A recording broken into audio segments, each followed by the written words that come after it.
नमस्कार, मैं हूं श्वेता सिंह। आप देख रहे हैं देश प्रतिदिन न्यूज। राजधानी लखनऊ के इको गार्डन में आज रोजगार सामाजिक अधिकार अभियान के तत्वाधान में एक धरना प्रदर्शन किया गया, जिसमें तमाम पार्टियों और सामाजिक संगठनों ने भाग लिया। इस धरना प्रदर्शन के माध्यम से युवाओं को रोजगार, खाली पदों की भर्ती, किसानों के एमएसपी जैसे कई मुद्दों को लेकर यहाँ पर मांग रखी गई और सरकार से जल्द इन मांगों को पूरा करने की बात कही गई। आइए हम बात करते हैं राष्ट्रोदय पार्टी के राष्ट्रीय अध्यक्ष बाबूराम पाल जी से और जानते हैं वो क्या कुछ कहना चाहते हैं इस धरना प्रदर्शन के माध्यम से।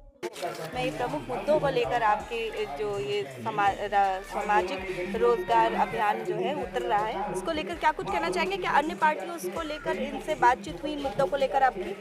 बहुत बहुत धन्यवाद।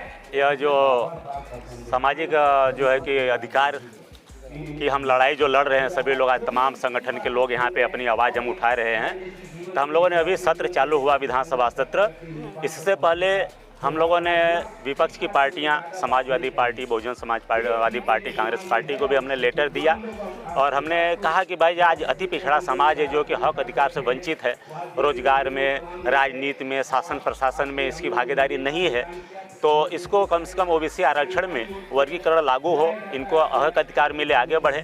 पहले सबसे पहले जननायक कर्पूरी ठाकुर जी 1978 में ही बिहार के मुख्यमंत्री रहते हुए उन्होंने ओबीसी आरक्षण लागू किए और बंटवारा के साथ ओबीसी के मजबूत जातियाँ थी उनका हिस्सा अलग, जो कमज़ोर जातियाँ थी उनका हिस्सा अलग, और महिलाओं को भी 3% आरक्षण दिए और सवर्ण समाज के गरीब को भी 3% आरक्षण दिए। तो इसकी मांग हम लोग करते हैं। लेकिन उत्तर प्रदेश में सपा बसपा की सरकार बनी, इन लोगों ने 85% के नाम पे, भाई भाई के नाम पे वोट तो लिया, लेकिन इन लोगों ने गुमराह किया और देश के 13 प्रदेशों में ओबीसी आरक्षण में बंटवारा लागू है।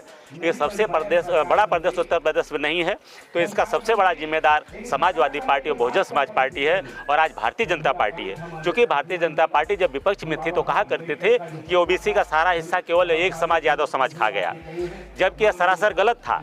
अगर ओबीसी का ज़्यादा हिस्सा अगर देखा जाए, अगर सर्वे में जो पाया जाता है कि सबसे ज़्यादा पटेल समाज के लोगों ने पाया है। आज पटेल समाज की भी पार्टी अनुप्रिया पटेल जी भी सत्ता में हैं, यह भी आवाज़ नहीं उठा रही हैं। और भारतीय जनता पार्टी ने सामाजिक न्याय समिति का गठन तो 2018 में किया और माननीय मुख्यमंत्री योगी आदित्यनाथ जी ने 2019 में रिपोर्ट भी आ गया और 2026 चल रहा है, माननीय योगी आदित्यनाथ जी ने सामाजिक न्याय समिति की रिपोर्ट को सार्वजनिक और लागू नहीं किए। इससे प्रतीत होता और सिद्ध होता है कि भारतीय जनता पार्टी की मंशा अति पिछड़े समाज के प्रति ठीक नहीं है, केवल गुमराह करके वोट लेकर सरकार बनानी है। इसलिए हम अति पिछड़े समाज के लोगों ने और सर्व समाज के लोगों ने माननीय अखिलेंद्र प्रताप सिंह साहब ने, माननीय पंडित शेखर दीक्षित जी ने और माननीय केवट रामधनी बिंद जी ने, तमाम लोगों ने, हम लोगों ने तय किया है कि यह गुमराह करने वाली सरकार को उखाड़ फेंकना है और सर्व समाज के सम्मान में हम सब सरकार बना करके भाईचारा स्थापित करके देश को आगे बढ़ाएंगे। आज भारतीय जनता पार्टी की नफरत का नतीजा यह है कि होली पे अगर 1-2 बूंद भी अगर जा रहा है महिलाओं पे तो इतना क्रोधित हो रही हैं, इतना नफरत है कि हत्या कर दिया गया। दिल्ली में आप देख रहे हैं तमाम सब तरफ, चाहे कोई भी वर्ग हो, हर वर्ग को नफरत के आग में झोंकने का काम भारतीय जनता पार्टी की है। तो इसका एक ही इलाज है, एक ही इसका दवा है कि भारतीय जनता पार्टी को सत्ता से मुक्त करना, सत्ता से हटाना। लेकिन इसका मतलब यह नहीं है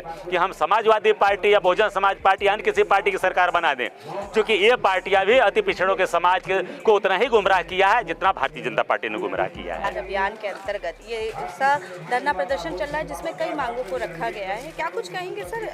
देखो, ये रोजगार सामाजिक अधिकार अभियान 6 महीने पहले हम लोगों ने बनाया था और उसका संयोजन का काम बाबूराम पाल जी को हम लोगों ने दिया था। कि हमारे बगल में शेखर दीक्षित जी हैं, ये राष्ट्रीय किसान मंच के अध्यक्ष हैं और जन आंदोलनों के नेता हैं। तो हम लोगों ने ये तय किया, 6 बिंदु हैं हमारे, 5-6 बिंदु। पहला तो ये है कि जो अति पिछड़े हैं उनका कोटा अलग किया जाए और इसके लिए हम अखिलेश से भी कहते हैं, मायावती से भी कहते हैं, कांग्रेस से भी कहते हैं कि इनके इस प्रश्न को वो एड्रेस करें ताकि बीजेपी को कमज़ोर किया जा सके। दूसरा हमारा है कि उत्तर प्रदेश में लाखों पद खाली हैं, तत्काल उसे भरा जाए रोजगार, शिक्षा और स्वास्थ्य की गारंटी की जाए। तीसरा है कि हमारे प्रदेश से बड़े पैमाने पर पूंजी का पलायन हो रहा है। सीडी रेशियो में 50% पूंजी हमारी बाहर चली जाती है। अगर वो पूंजी उत्तर प्रदेश में रहे तो हमको ये सहायता समूह जो महिलाओं का है, किसानों का है, वो पैसा हम लोग उस पर खर्च कर सकते हैं। और पांचवा जो हमारा चौथा जो सवाल है, माइक्रो फाइनेंस की बड़े पैमाने पर लूट है और इस लूट के खिलाफ हम लोग खड़े हो रहे हैं और कह रहे हैं कि उत्तर प्रदेश सरकार 4% के हिसाब से आप उनको ऋण दीजिए और 30% जो लोग लूट रहे हैं उनको ऊपर नियमन में लाइए, अंकुश लगाइए। और अंतिम बात यह है जो आज यहाँ उभरी है कि जो दलित समाज है, गरीब समाज है, उसको बसने भर की ज़मीन, ताकि वो बच सके और अपना थोड़ा जीविका चला सके, उतनी ज़मीन की व्यवस्था सरकार चाहे तो कर सकता है, कर सकती है। हमारे पास भूदान से लेके सब जगह के आम तौर पर ज़मीनें पड़ी हुई हैं, लेकिन उत्तर प्रदेश सरकार उस दिशा में काम न करके अडानी अंबानी को ही अपनी ज़मीनें दे रही है। तो ये एक हमारा अभियान है जो एक राजनीतिक बड़ा मंच बना रहा है भाजपा के खिलाफ, और उसमें हम लोग सपा बसपा सबसे सहयोग करेंगे अगर इन नीतियों के साथ आए।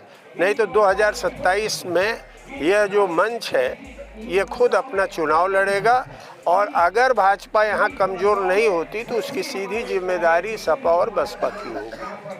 धन्यवाद। रखी गई है जिस प्रकार किसानों को कई समस्याएं हैं लेकिन उसकी बात सरकार द्वारा नहीं सुनी जा रही है, इसको लेकर क्या कुछ कहेंगे सर? देखिए, देश में सबसे बड़ा किसान आंदोलन में एक आंदोलन मोदी सरकार के खिलाफ ही हुआ, भारतीय जनता पार्टी की सरकार के खिलाफ ही हुआ। आज जो इंडो अमेरिका डील हुई है जिसमें आप देखेंगे कि जो है अमेरिका अपने उत्पाद को यहाँ बेचेगी तो 18% और हमको सब कुछ फ्री में दे देना है। तो दो देशों के बीच इस तरीके की जो डील है वो ये बताती है कहीं ना कहीं कि हमारा प्रधानमंत्री आज की डेट में कहीं ना कहीं फंसा है या पूरी तरह से जो है ना दबाव में दूसरे देशों के चल रहा है। ऐसा व्यक्ति जो दूसरे देशों के दबाव में हमारे देश को बर्बाद करने में तुला है, वो देश का क्या ही भला करेगा। और साथ ही किसानों के हालात कोई बहुत अच्छे हैं नहीं। देखिए, एमएसपी की गारंटी का कानून लागू नहीं हुआ। स्वामीनाथन कमेटी की बात हुई थी, वो अभी तक उसको सरकार ने लागू नहीं किया, क्योंकि 14 में मोदी जी ने उसका वादा किया था। साथ ही बड़ी संख्या में लोग किसानी छोड़ रहे हैं, जो दुखद है, क्योंकि जितना व्यक्ति किसानी छोड़ता जाएगा बेरोजगार उतना बढ़ता जाएगा और उसका सरकार के पास कोई समाधान नहीं है। इसलिए हम लोग ये मांग करते हैं कि भारतीय जनता पार्टी की सरकार को किसानों को उखाड़ के फेंक देना चाहिए। चैनल देश प्रतिदिन न्यूज़ को बेल आइकन दबाकर सब्सक्राइब, लाइक और शेयर जरूर करें।